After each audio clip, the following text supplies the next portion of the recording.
This is the Wheel of Time Spoilers podcast. Your hosts are Seth Jacobson and Patrick Heiler. Hi, I'm Seth. And I'm Patrick. Chapter 5, Questioners. And our symbol is, of course, the Black Aja symbol. So, the two women facing each other. Seeing a chapter like the Questioners, I'd expect the sunburst of the White Cloaks. But it doesn't have anything to do with the White Cloaks. It has nothing to do with the Questioners of the White Cloaks. But when I read that title, I was like, wait, are the White Cloaks in this one? But no, it's the girls questioning the Black Aja, not the Questioners of the White Cloaks, like I initially assumed. They should be back by now. Egwene fluttered the painted silk fan vigorously, glad the nights were at least a little cooler than the days. Terran women carried the fans all the time, the nobles at least, and the wealthy, but as far as she could see, they did no good at all, except when the sun was down, and not much then. It's not the heat, it's the humidity. Even the lamps, great golden mirrored things on silvered wall brackets, seemed to add to the heat. What can be keeping them? An hour, Moraine had promised them, for the first time in days, and then she had left without explanation, after a bare 5 minutes. Did she give any hint of why they wanted her, Avienda? Or who wanted her, for that matter? Seated cross-legged on the floor beside the door, large green eyes startling in the dark tanned face, the Aiel woman shrugged.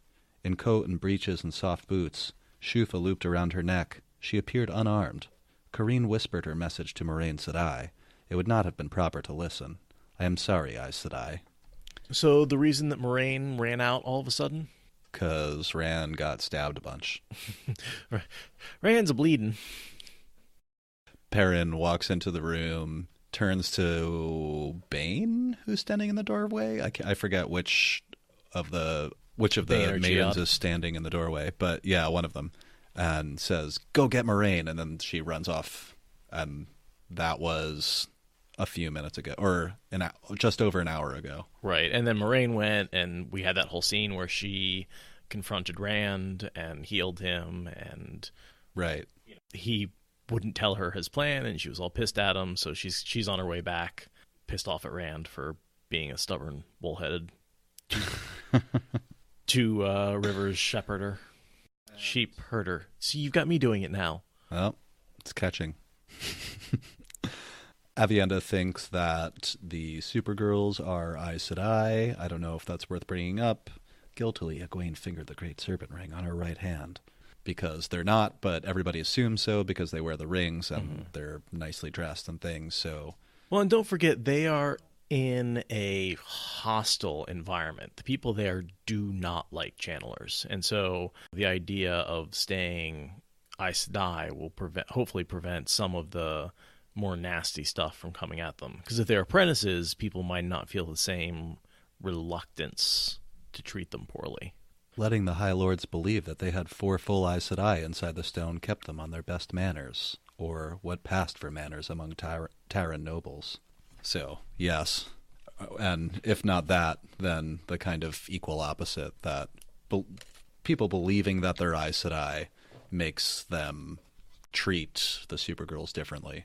And there's an interesting dynamic with those papers that the Amyrlin gave to the Supergirls.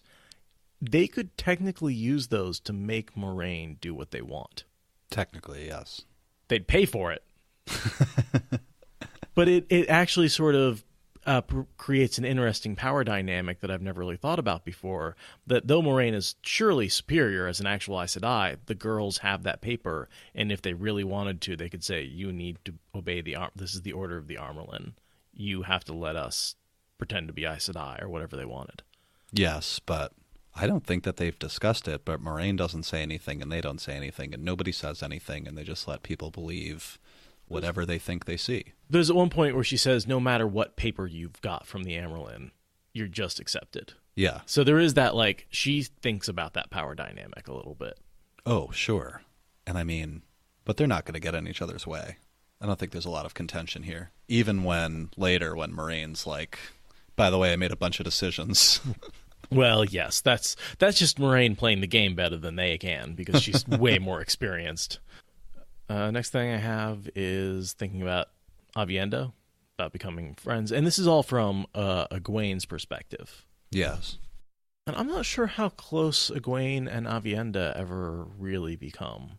I feel like because Avienda spends so much time around Rand, but they do train together For a as time. Wise One's apprentices. So I feel like they have to get pretty close. They end up like running punishment together, and Avienda. That's right. Avienda's held up as like the good one for Elaine, or the other way around. Elaine's held up as the good one for Avienda. What do you mean held up as the good one? By who? The Wise Ones Oh, as the Egwene. good apprentice. Yeah, Bambi says the wise ones play them both, which Totally. is probably true. Oh yeah, I remember that where they tell Avienda your channeling basically isn't as good, and they tell Elaine like you should be as honorable as Avienda or something like that. Which where is they, like, true. yeah, they just pick the good parts of each one of them and hold them up as examples Yeah. for the other one. So the girls have been standing around questioning Amiko and Joya, Mm-hmm. and all they've really seemed to have been able to get out of them is that the rest of the Black Aja who have broken out of the tower, or broken away from the tower, I should say, are probably on their way to Chanchico because Leandrin said there's something there that can trap Rand and use his ability against him. I think both of these stories are true. The other one about breaking Taim free and setting him loose as an evil Rand al'Thor. Yeah, I'm sure. Maybe not the plan to set him loose, but certainly he's about to be broken free. It's a good plan, in theory, but But the girls are basically like, we're going to have to go to Tanchico. And Moraine makes a good point that says basically like, there's nothing you can really do about Taim. yeah. We've set extra guards. There's nothing else we can do. Yeah. However, in Tanchico, you may be able to find out more information and make a difference there. And Taim is broken out, like you said, but he just kind of disappears for a while. And Yeah, and then shows up when when does he pop up again? When Rand's... puts up the what's the word for it? Armistice for the Black Amnesty. Tower? Amnesty. Thank you. Yeah. So when when Rand puts up the amnesty for the Black Tower, Taim shows up. It's like, hey, I'll help you out, man. Even though I'm sworn to the dark. Spoilers. Do we see Taim again before Fires of Heaven? I don't think so. I think he's kind of out there floating around. I don't know that we hear very much out of him for like another book or two. And don't forget, time is compressing here. A book or two ends up only being a couple of weeks to a month. Yeah, that's true. So he and the assumption is from the time he got broken out until he shows up again, he was hanging out with Demandred, which is why he picks up some phrases such as so-called Aiel and learns a few tricks such as traveling that he didn't know before. Yeah. So there's a period of time where he's, I think, under training by Demandred, which, yeah, you could do a montage in the show. Yeah. I thought it was cute here. Egwene wishes she could dress like Berlan, if only because it's obviously so much more suited to the climate, or just wearing less and less thick cloth. I mean, this is a tropical, humid heat. They are on the southern border by, sort of in almost a swamp-like. Think Louisiana. Weather. Yeah. Like, any clothing is just going to stick. Just wearing and, like 4 petticoats. Yeah, it's terrible. It's terrible. Just go native, Egwene. She never will. So there's a lot of description of this room that they're questioning the folks in. A long, narrow table. I was just talking about the line before that. I noticed the table is very clearly DeMarc's rank. Yeah. Based on the chair backs. The higher it starts on one end where the chair backs are high, and then it goes lower and lower and lower until the lowest ranked person is just sitting on a bench. Mm-hmm. And it's very tier to really emphasize the way rank works all the time. Everybody's in their place. Yeah. Very regimented society. But they don't know what the room was. They don't know what the purpose of it was. They're just using it. It looks like kind of a typical corporate meeting room, except with the CEO sits in a really nice chair, and the IT guy in the back's just like, sits on a bench in the corner. Right. And they've repurposed this, meeting room as their questioning room, because the prison itself is just like full of torture implements, and like it's just not a pleasant place. So Rand had them all melted down, but the place still probably like was more of a torture chamber really than a prison. And they're like, we are not using our blades to question these women. Right. Egwene does mention that, and I kind of liked that. This is one of the first times we see, not the first, but one of the first times we see Rand enter land and be like, oh, no, you're not going to do this anymore, though. Listen, on my way out, take all of your torture devices and melt them down or burn them. Yeah. Or I'm coming back. Right. And implement these ridiculous laws that, you know, if you kill a commoner, you actually have to be held to account for the murder. Yeah. Ridiculous. Crazy. What is he thinking?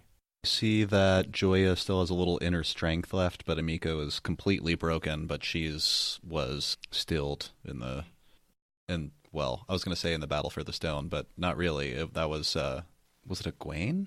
Yeah, it was Egwene in the her? dream. Yeah. Stills her. Yeah. Because she's in the tier guarding the sword in the World of Dreams, and Egwene comes upon her and stills her. Yeah. I noticed that she ties the shields off, which tying the shields off seems to work just fine, but we find out that there are ways to get around tied off shields. Right. That's how Moghedien escapes when the first time Nynaeve defeats her, and it's how Rand gets out of the box. Right. Well, this seems to be enough, and Egwene, being the only person in the room who can channel, she notes later, because it's Egwene, Nynaeve, Emiko who's stilled, and Joya who's shielded. And Avienda, who she thinks can't channel, but totally can. Oh, right. Avienda's sitting there. Yeah. Avienda can channel, but she's untrained. She's untrained at this point, yeah. So she is still... There's a couple of sentences here that really enforce the idea that Avienda can channel. She shivers whenever she knows that the girls around her are channeling, which means she can sense it. And how does she know, Egwene? How does she know? Yeah, it's not just from the effect. We see the women continue their questioning. I'm not sure how much you want to go over this, but basically it's just Emiko and Joya repeating the same stories that they've told to the Supergirls 100 times, and you can tell everybody's tired of it. Yeah, it's just repeating. It's like, tell me the story. All right, here's the story. Tell me something new. Yeah. I don't know anything new. Yeah. They've been going around in circles for days, I'm sure. And Moraine's like, yeah, I know. Okay, I don't need to be here for this. This may be one of the first times we see it mentioned. That is it Emiko speaking when she says no one knew more than 2 or 3 others, talking about the Black Aja, except Leandrin. And so I've told you everything that I know. Mm-hmm. She was like, before I left, I only knew Leandrin Chesmal or Kesmal? Chesmal, I think is how it's pronounced in the book. And Rihanna. Yeah. Rihanna. And we know about hearts, right? The groups of 3, they describe them as a group of 3 women who know each other. Mm-hmm. And then each, I know 2, but each of them knows 2. And that's how you are able to sort of pass messages along, while everyone only knows 2 other Black Aja. Yeah. Plus, I guess some people know who the leader is, like Leandrin. Or know who Leandrin is. I would assume not everybody knows that Leandrin's the leader, though. I would think not. Is she the leader of the Black Aja at this point? Yes. Some people, there's the head of the Red Aja is a black sister, but she's not the head of the black. Mm. I think Galena. Everyone is like, oh, but isn't Galena the head of the black? No. Galena is the head of the red and a black sister. Oh, I'm sorry. Alviarin is totally the head, not Leandrin. I'm sorry. Oh. Leandrin's the head of the 13. The head of the 13? Who left the tower. Gotcha. I was thinking Alviarin, saying Leandrin. This is why the Discord's great. They can tell me out on this stuff. I was not going to fact check you, so I'm glad somebody did. And this is also, I think, the first time we get notice that being stilled, you lose the agelessness. Yeah. Interestingly, it's Avienda that notices it. She says her face, she does not have the look as she did, as if the years had passed her by. Not as much as she did. Is that because she was stilled? And the girls don't seem to buy it completely, but we do find out later that Avienda's absolutely right. Totally. And there's a line earlier where Egwene notices that something looks different about her face, but she can't put her finger on it. It takes Avienda up to point out that the only thing that could be different is that she's been stilled. So the next thing I have is they're talking about the collar. in Tenshiko. Leandrin said there was something in Tenshiko, something dangerous to him. Oh, gotcha. Yeah, it's the sad bracelet. It's the sad bracelet. Those bracelets that take two women to control a single man. Nodding. But then there's feedback, of course, where the man ends up controlling the women. And I don't really understand how that all works.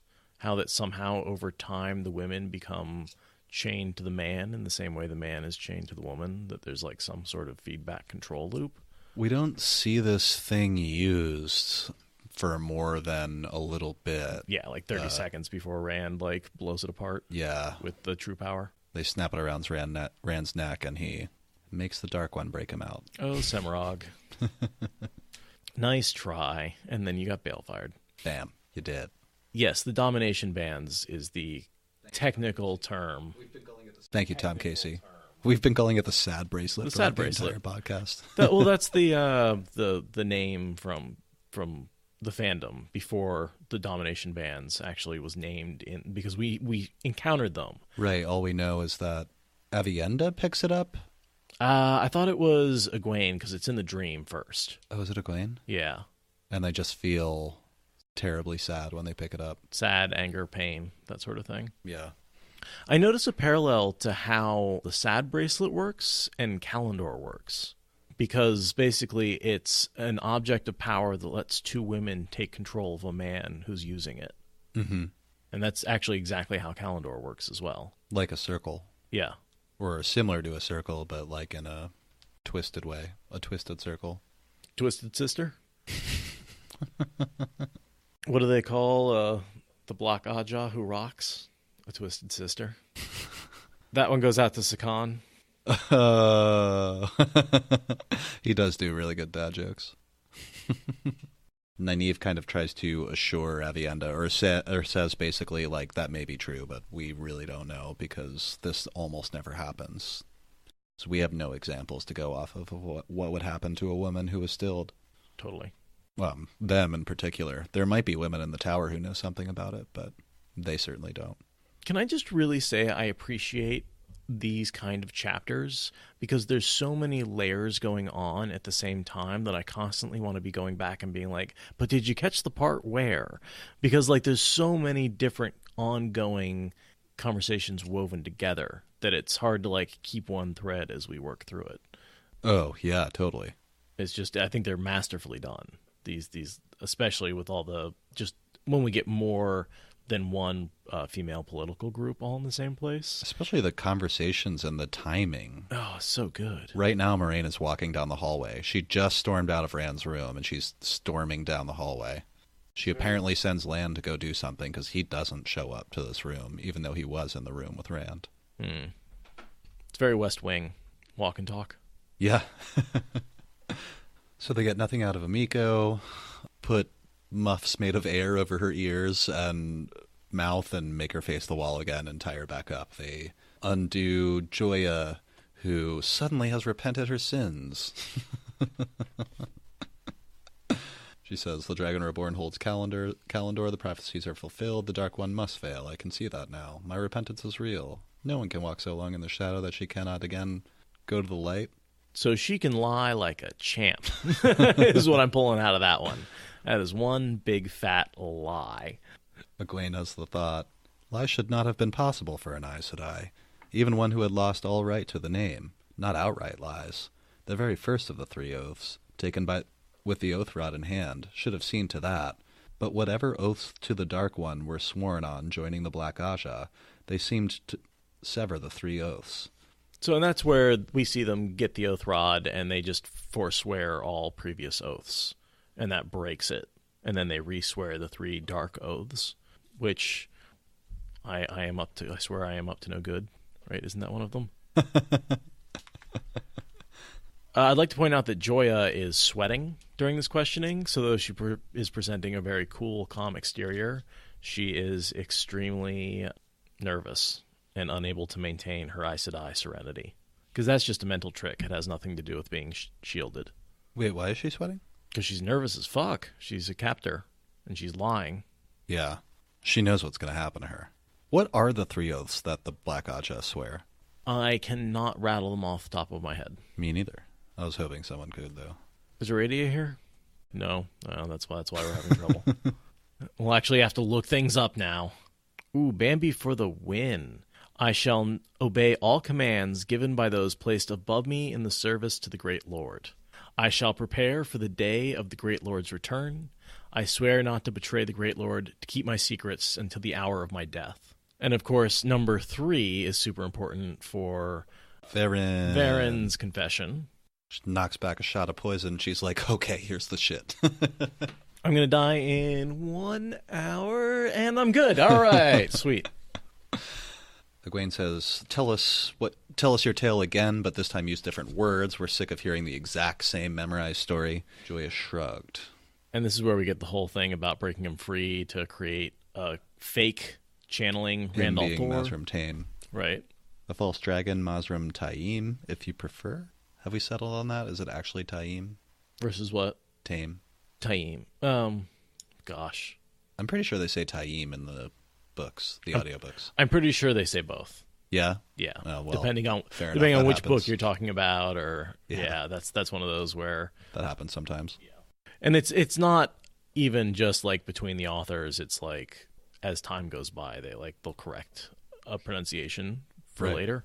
The false dragon, Mazrim Taim, who was captured inside Ea, can channel with incredible strength, perhaps as much as Rand al'Thor. Almost. He's pretty close. Yeah. Yeah. Before he can be brought to Tar Valon and gentled, Liandrin means to break him free. He will be proclaimed the Dragon Reborn, his name given as Rand al'Thor, and then he will be set to destruction on such a scale that the world has not seen since the War of the 100 Years. Nynaeve quickly says, that's impossible. The pattern won't accept another person proclaiming themselves the Dragon Reborn. Which might be why they ended up using him for a different purpose, to infiltrate and train a whole Perhaps. Maybe group. He tried. Yeah. Joya does bring up a kind of interesting point where, to mock Nynaeve, says, is that what Moraine told you? Joya asked with a touch of contempt. Moraine has spent little time in the tower since she was raised, and not much more with her sisters anywhere. I suppose she knows the workings of village life, perhaps even something of the politics between nations. But she does claim certainty about matters learned only through study and discussion with those who know. Still, she might be correct. Mazrim Taim might well find it impossible to proclaim himself. But if others do it for him, is there a difference that matters? I think so. Big shrug. Dunno. It's a good question. I don't think anyone could proclaim him the Dragon Reborn. I think that's probably right, but it's a solid loophole that she's pointing out. Okay, so he can't proclaim himself. Well, Liandrin will do it then. Then I'll proclaim him. Yeah, it's a weird. But I think he could just pretend to be Rand and be like, I am Rand al'Thor, the Dragon Reborn. That's not so much proclaiming yourself the Dragon Reborn as proclaiming you are somebody else. Yes. Who knows what tricks the Dragon Reborn can play? Perhaps put himself in 2 places at once. And I think, well, with traveling, not quite at once, but he gets pretty damn close. Moment to moment. Yeah. I guess if he was like standing half in the gateway, like one foot in Tyr, 1 foot in Kyrian, he'd be in 2 places at once. Man, I'd find like a beach of some tiny island in the Caribbean or something and just like set up a hammock. Before I go to bed every night, I could just lay there under the stars. Or set my alarm there, wake up. I'd have one wall would be permanently linked up to a gourmet kitchen. One wall would be to a bookstore. Just tied off gateways. Totally. I'd have my gateway room where I could go in there and just open a door and I'd be able to go to a whole... This is my desert island. I mean, assuming I'm the Dragon Reborn and rich as fuck, or maybe just a Forsaken. I think more likely Forsaken, because then I could set up my pleasure palace. Heck yeah. Doesn't one of the Forsaken do something like that at some point? Grendel has pretty much her, like... I mean an island. Is it Lanfear that does that? She hides for a while on an island in the... Yeah, I think it's Grendel. But it's like... She hides for a while on an island? It's like a stormy shithole island. Oh. That nobody wants to be. That's why she's able to hide, because no one would think that Grendel would go to this crummy little island and live in discomfort in a cave. But, I mean, come on.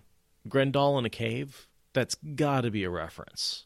To Grendel in a cave? Totally. Yes. Yeah. I mean, there's no way that wasn't set up as a reference to the ancient story of Beowulf. No, I always thought it was pretty obvious. Even when I first read it, I was like, Grendel. Oh, totally. But I mean, just the whole, like, her being in a cave. Yeah. I think that's, like... I never really thought about it much before. I think that particular scene was a nod. Yeah, and I feel like it's kind of a throwaway line later where someone's like, and eventually we found her here, and that's it, you know. Well, I think, didn't Shadar Haran track her down? Or was it Moradin? I think Shadar Haran. When does Shadar Haran shed his mortal skin and become... Is that the last book? Where he becomes just the Dark One, the black hole? Is that the last battle? I think the last battle is right. And Joya continues, you can see the obvious result. Rand al'Thor will be blamed for the depredations of Rand al'Thor. Even proof that they are not the same man may well be dismissed. After all, who can say what tricks the Dragon Reborn can play? Perhaps put himself in two places at once. Even the sword who have always rallied to a false dragon will hesitate in the face of indiscriminate slaughter, and worse, laid at his feet. Those who do not shrink at such butchery will seek out Rand al'Thor, who seems to revel in blood. The nations will unite, as they did in the Aiel War. She gave Avienda an apologetic smile, incongruous beneath those merciless eyes. But no doubt, much more quickly. Even the Dragon Reborn cannot stand against that. Not forever. He will be crushed before the last battle even begins. By the very ones he was meant to save. The Dark One will break free. The day of Tarman Gaidan will come, and the shadow will cover the earth, and remake the pattern for all time. That is Liandrin's plan. There was not a hint of satisfaction in her voice, but no horror either. It was a plausible story. More plausible than Amiko's tale of a few eavesdrop sentences. But Egwene believed Amiko, and not Joya, perhaps because she wanted to. A vague threat in Tanchico was easier to face than this fully fleshed plan to turn every hand against Rand. No, she thought, Joya is lying. I am sure she is. Yet they could not afford to ignore either story. But they could not chase after both, not with any hope of success. The door banged open, and Moraine strode in, with Elaine following. The daughter heir was frowning at the floor in front of her toes, lost in dark thoughts. But Moraine, for once, the Aes Sedai serenity had vanished. Fury painted her face. Rand al'Thor, Moraine told the heir in a low, tight voice, is a mule-headed, stone-willed fool of a man. We breathed them that way in the Two Rivers. Nynaeve was suddenly all half-suppressed smiles and satisfaction. I'm reading chapter 6 now. Yep, I was going to say. It cuts that's right fast to read out. Yeah. Well, yeah, welcome to chapter 6, where we'll talk about Rand and Moraine quite a bit. And the whole plan for the future.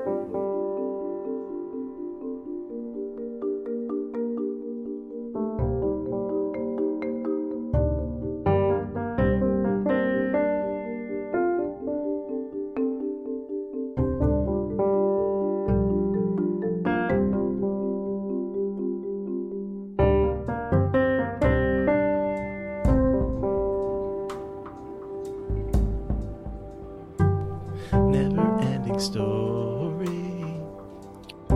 Dragon dog. Dog dragon. How are we going to record this episode? With luck!